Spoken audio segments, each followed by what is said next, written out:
नमस्कार मु आपण स्वागत करुच्ची एसएम विश्वदेवी रेसिपीज को आज आम बनवा मैगी से भी मो स्टाइल चलते देखा रेसिपीटी।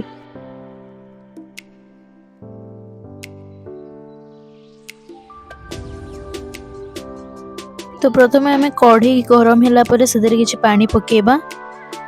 एवं आम मैगी को चूरा चूरा कर पकईदबा। से किसी स्वाद अनुसार लुण हलदी गुंड दे या फुटेबा। तापर या आम एमती थिक कंसिस्टेंसी हवा पर्यंत या फुटेबा। तापर मुझे या मैगी मसला पकईदे। मुझे गोटे पैकेट मैगी सहित 2टा मसला नहीं बहुत टेस्टी बनवाई।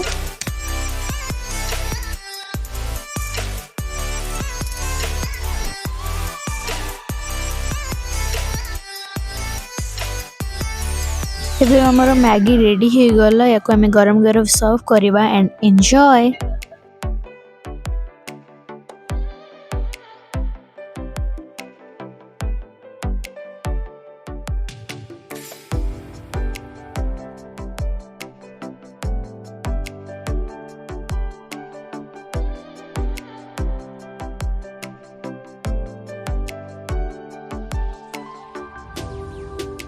जदि आपको मोर आज रेसिपीटी भल लगी ताले मो चैनल को सब्सक्राइब और वीडियो को लाइक करबा कमेंट निश्चय करबा आपको रेसिपीटी केमती लगिला। धन्यवाद।